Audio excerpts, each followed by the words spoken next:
Chrystiane, First Secretary at the Permanent Mission of Canada to the UN in Geneva and the WTO. And also joining us from Geneva is Mr. Johan Ekerhult, the First Secretary at the Permanent Mission of Sweden to the international organizations in Geneva. So considering that we are short on time, I would like to give the floor to Chrystiane for her introductory remarks. Chrystiane, the floor is yours. Is Chrystiane with us?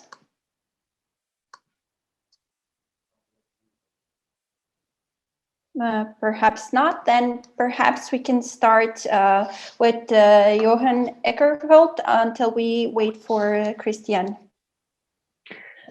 Thank you much, Natasha, and thanks for inviting me to talk to this very interesting and difficult topic. I think who drafts the digital foreign policy is a very tricky question, just due to the fact that the digital policy doesn't feel any boundaries, and we as civil servants, we normally end up in our ministry with very clear mandates. But taking it back a little bit is, why is this important? I mean, Sweden is one of the most digitalized countries in the world. We have very big tech companies like Ericsson. We have unicorns like Spotify and Klarna. And most of our civil services that we provide to our citizens are online, and most people use them. I mean, I think you can do your tax return on via an SMS. And only 9% of all economic transactions in Sweden are now paid in cash. So continuing this trend in 2025, we will stop using cash completely. So what that means is, of course, that digitalization is a big part of our society, and making sure that trust exists in the digital environment is key. So that has forced us to start thinking about how to formulate a digital foreign policy. And I think we heard very much from the ambassadors as well, is that we have a changing environment. We have the trend of geoeconomics coming to the forefront. And to paraphrase Abba, we also have a lot of tendencies of the winner takes it all. You have big companies that more or less functions as monopolies. You have the question of the tax issues. You have the dependency issues. We also have no clear boundaries between civil and military use. We have the hybrid threats and the proliferation risks. So all in all, this has forced us really to push us to think, how do we deal with this? And it's not an easy part. What we have been doing is that within our security policy department, within the foreign ministry, they have always been dealing a bit with cybersecurity. This has expanded, and they are, so to say, the ones drafting our digital foreign policy. But very importantly is that they don't do it alone. I think what they are discussing also in track 1 is key, the whole of government approach. This is not something you can do alone because it affects the whole of society.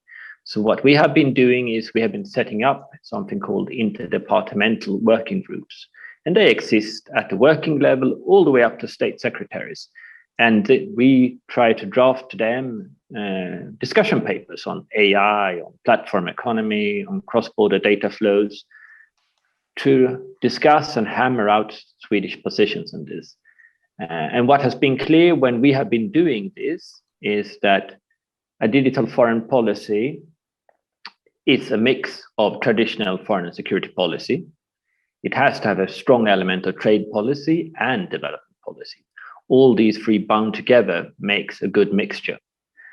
And when we have been identifying which areas that needs to be included in this strategy, the first one is to create trust. And that goes down to cybersecurity. It's on critical infrastructure, safeguard of IP rights. And the second point is to protect and promote our values. We have new arenas where we have discussions on, does the existing law, international law, apply? So these are things that we, as a democratic country that has a strong push in human rights and defender of humanitarian law, need to continue to work in cyberspace. So that's the second point. And the third point is ensuring that everybody has a voice and a chance to take part. So that's the capacity building aspect. Because we see that we need to bridge the digital divide. And I think one has to realize that the digital divide is not only among developed and developing countries. If you take AI, for example, it's only 2 countries that are front runners, and that's China and US. And all of us, how developed the rest of us are, we are all lagging behind. So that's something, how do we deal with that? And how we deal that brings us to the fourth point, and I think that's to coordinate and develop global answers. What we've been hearing also from the ambassadors earlier on is a lot of things is we tend to do things and multiply the discussions in a multiple of fora. We need to concentrate and do right things at the right place. So what should ITU do, for example? Should it do cybersecurity? Yes and no? I think our view is no, they should do capacity building because that's their key mandate. The fifth point, I think, for us is a human-centered approach. We have big new technologies coming, and they bring a lot of strategic implications with them. They bring the question about how new warfare attacks will affect us. I mean, the question of autonomous weapons, but also about how AI affect labor demand, labor standards. And we always need to keep the human perspective in that. So that's something that we need to build in. And last but not least, it seems that we have lost Johan. Maybe I will just give him a couple of seconds to come back to join us again. But the good news is that we have Chrystiane with us. So, well, then maybe we can go over to Chrystiane and give time to Johan to join us again. Chrystiane, the floor is yours. All right, thank you. I'm sorry, I missed your introduction. They had assigned me to the breakout room number 1, which was a bit uncomfortable since I was expected to speak in track number 2. So I don't know what you told participants or what question was it that you asked, but in terms of the theme of our breakout room, in terms of who drafts the foreign policy and what should be included, exactly. I think first and foremost, what I need to say is that Canada, in fact, does not have a formal digital foreign policy, and we've never had one. What we do have is we have strong national policies, particularly our national cybersecurity strategy, which contained a foreign policy engagement or an international engagement pillar. So it is through that particular mechanism that we ended up creating this position here in Geneva. So contrary to many other missions where you have one officer covering one portfolio or one agency, so have somebody doing just the WTO work or just the work at WIPO or just the work at the Human Rights Council, what my portfolio is to basically follow all digital policy issues in all of these forums. So I'm not a trade negotiator, but I will work with my trade negotiating team to make sure that when they come to chapters that touch on internet governance or cybersecurity or source code, that they don't have this normal reaction, which is to go, oh, this is technology, I don't understand it, I'm not going to touch it. So by having a person that does that full time across all agencies, then I can go to the WTO team and say, oh, and by the way, there's a human rights consideration because human rights online matter. Or, when we're talking at the ITU about standard makings, maybe those discussions should be taking place in other contexts, like in the first committee. So our foreign policy on digital aspects, on cyber issues, is basically driven by our national priorities. So we now have a digital charter. We have our second version of our national cyber security strategy, and those are the documents that inform our engagement in terms of our foreign policy. We don't have a digital policy ambassador. We have an office that deals with these issues generally and tries to make the connections with the different departments. I mean, we've talked in the previous discussion in our roundtable the challenges with silo, and that's true. That's a challenge that exists, and I heard Johan mention the importance of creating working groups domestically to then develop your foreign policy engagement, and we do that same thing as well. It requires a lot of coordination. Here, because I cover all of the issues and I have a 360-degree view on all these issues, I often act as a bridge between the silos, between the different departments of innovation, economic development, science and technology, and foreign affairs, or Heritage Canada that worries about content issues, or our public safety that deals with cybercrime. So my position here is really sort of the bridge builder between these different government departments. So I'll end there for now, and then we can go into more in depth if others have questions. Thank you, Chrystiane. We're trying to get Johan back, but you touched upon some very relevant points, and you raised a very interesting point on the versatility of the digital issues that are being addressed in Geneva and that you have to tackle all together.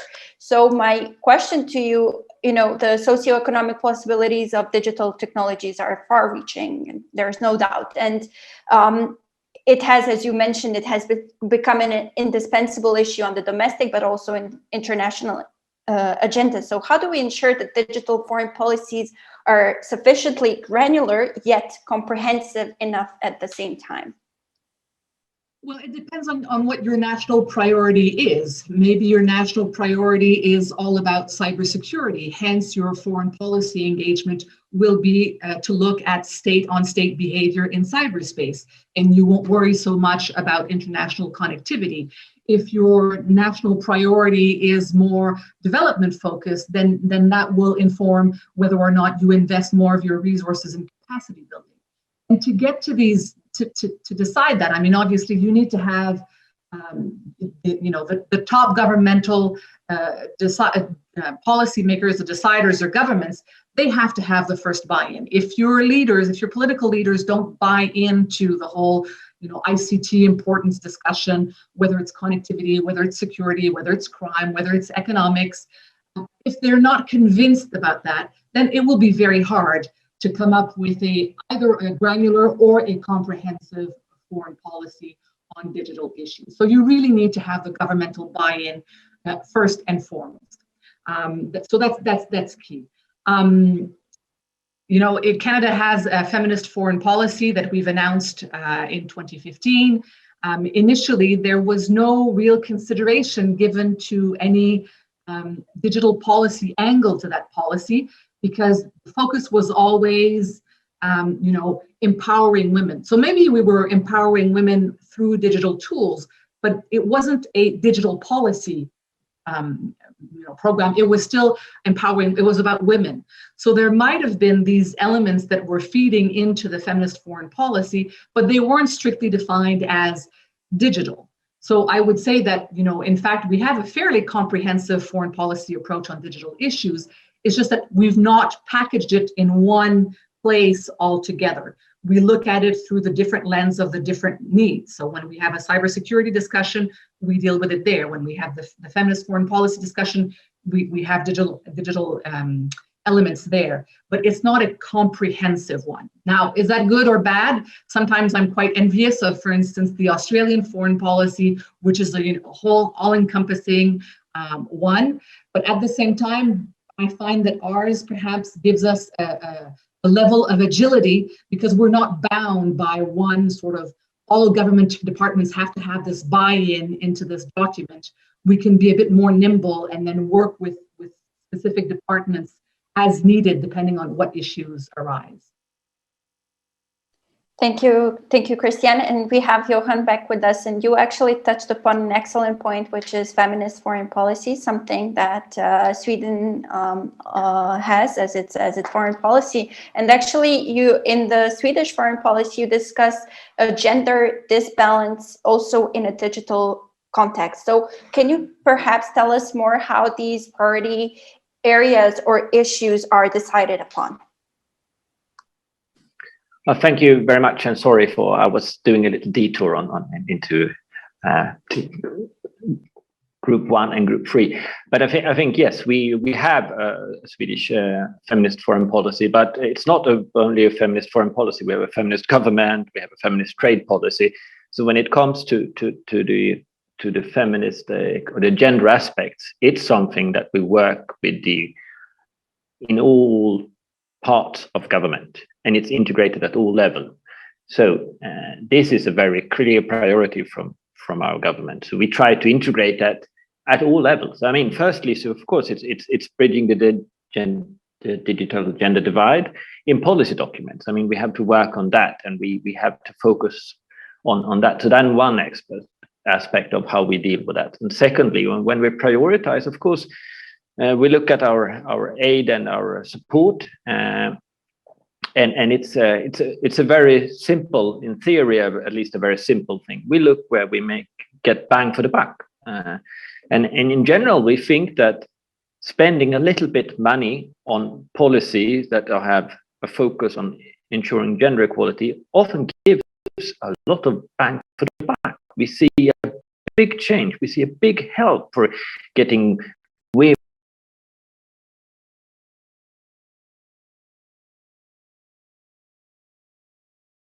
funded GSMA's program on women using mobile phones, for example. And thirdly, we, of course, since we have such a strong priority, we try to make use of our embassies.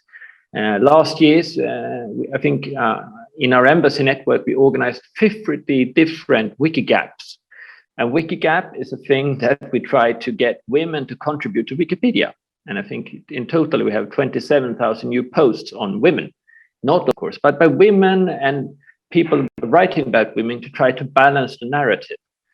So I think I agree very much with Chrystiane. I think a lot of the things that you need to do is to also to understand that there is no such thing as a digital policy. Digital policy needs to be part of all aspects of our policies today. And that's what makes it so difficult, because nobody feels really responsible for it. Because they would say, well, actually, I come from the Justice Ministry, so I can talk about cybercrime. But what is this? Because it has an aspect of cybercrime, but it actually is cybersecurity, where it has an infrastructure component. And then ministries tend to feel uncertain about things that we are learning. And I think we are making a lot of use of making sure, firstly, that we have the buy-in from our politicians, but secondly, also to discuss these things, because they are very, very difficult. I envy those countries who have very thought through positions, because they have managed to do something that is very difficult, and that is to make the Minister of Interior talk to the Foreign Minister and to talk to the Prime Minister's office to come up with one position. And this is not easy, especially not in an area which is so quickly moving. But the only I think, if I've taken something away from this, from developing and discussing this, is that you need one coordinating point. It doesn't really matter which ministry, but it needs to be somebody that can be the focal point. And it's very important that focal point has some ability to think outside its general scope and mandate. And that normally and often lands upon foreign services, because we tend to get things thrown at us and we have to fix it somehow. So that helps. And the second thing I think to realize when you think about how to develop a digital foreign policy is there's no need to have all the answers, because you will never have them. But just trying to ask the questions will bring you a long way to getting a strategy. And thirdly, I think is no one can deliver digitalization as a whole. So split it up, have one discussion on one topic and then the next, and let this discussion grow. And that's, I think, we heard very clearly from Australia that they are revising their strategy now. I think it's interesting to hear, and I think we can all learn from that. And fourthly, I think when I look at it, I think, since I'm an economist by training as well, we have to remember that it's economy and technology that is some of the key factors. It's not the classical foreign and security policy. And why?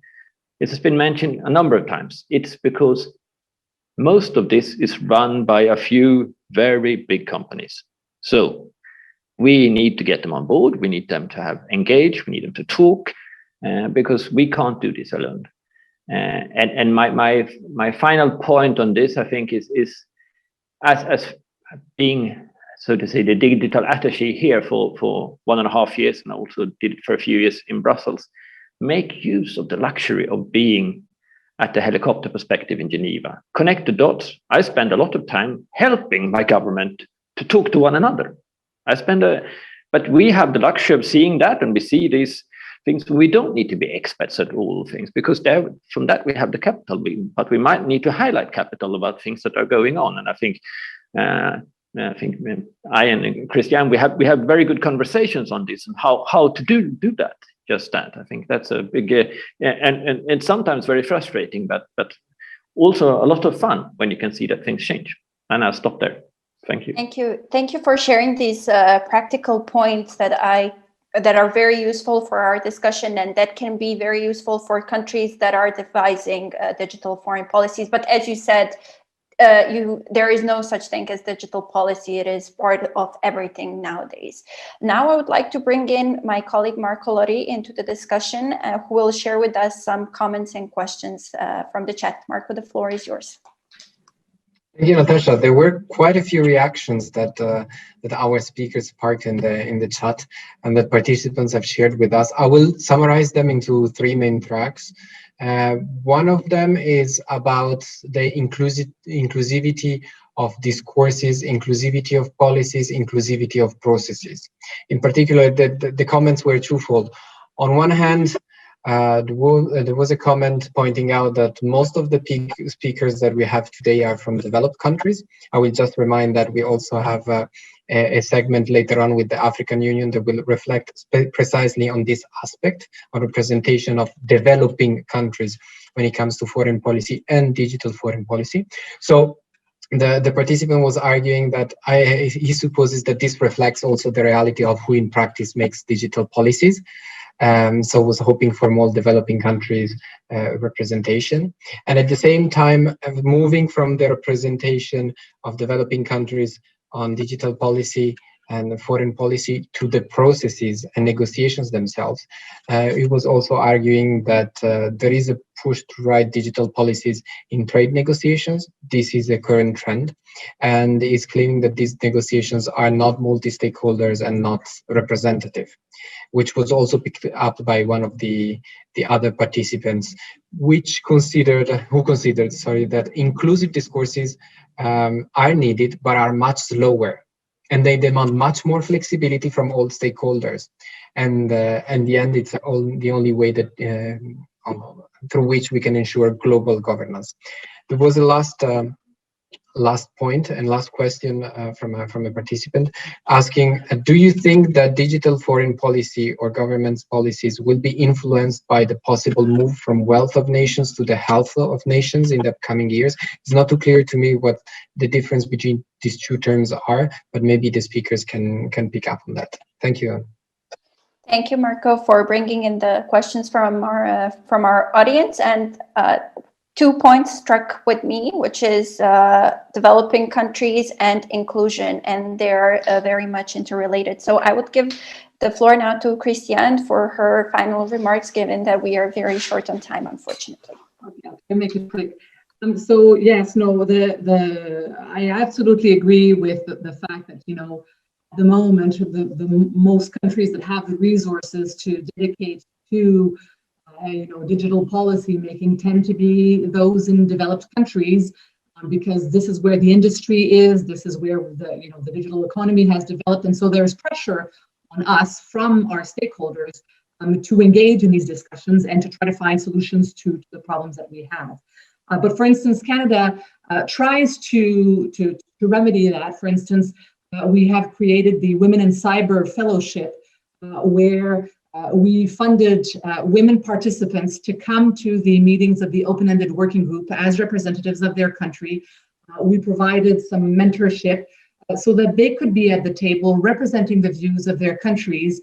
And some of these countries would just not have ever participated in a process like the open-ended working group if we had not provided the funding and the assistance to get these participants at the table. Of course, we can do this much, much more in many other fora.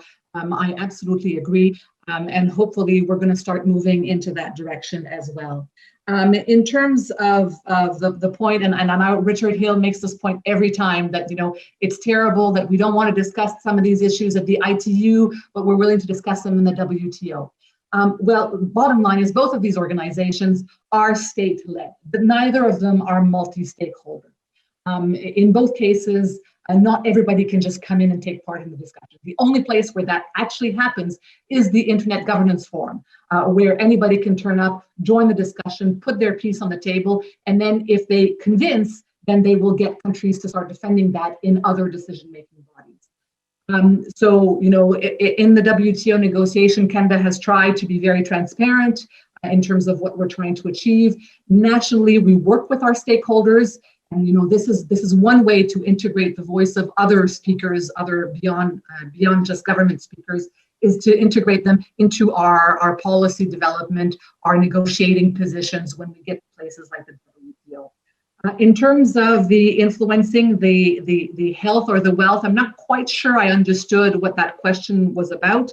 I mean, obviously, I think the COVID has taught us that you know, unless everybody is healthy, none of us is going to be healthy. None of us are going to come out of this confinement.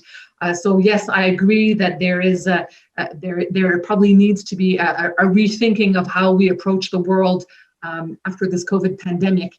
But how that translates in terms of the digital, I'd have to think a bit more about it, and perhaps you know, whoever put that question in the chat, if they want to reach out personally, I'll be happy to have a discussion with them. Thank you. Thank you, Chrystiane. And over to Johan. We have 2 minutes left, so the floor is yours. I'll be quick. I mean, I think Chrystiane said it very well. I think on the inclusivity, yes, absolutely, we agree. We work on it. We try. I think this is a good example. But I also think that the reality of this complex material is that many of us, including developed countries, struggle to find their feet in this, and that's why this developing of a policy is so important. But once you have that, and the realization is there, I personally hope, and I think we are at least pushing for doing more. And I mean, we have the Swedish Internet Forum, for example, and the Stockholm Internet Forum, where we invite people that work on human rights and digital affairs, and we fund that thing. And we have Spider that train to set up computer emergency response teams in Africa. So we do a lot of things, but of course more can be done. So that's I fully agree with that.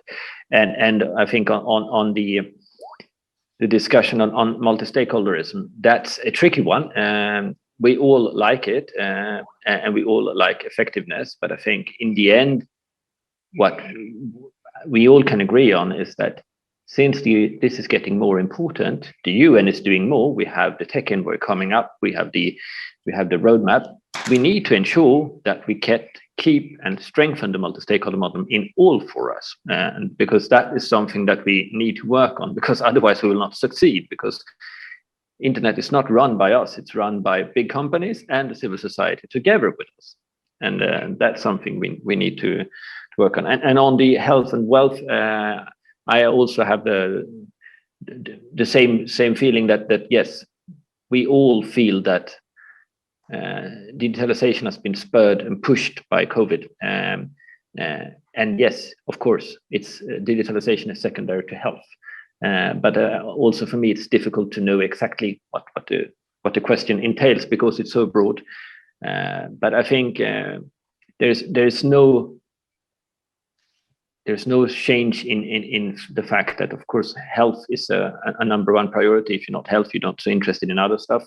But digitalization has proven to be a help in a world when we have been confined so long. So I think you can have both positive and negatives of these.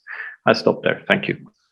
Well, I would like to thank both Chrystiane and Johan for sharing us some very practical examples that your respective countries are implementing.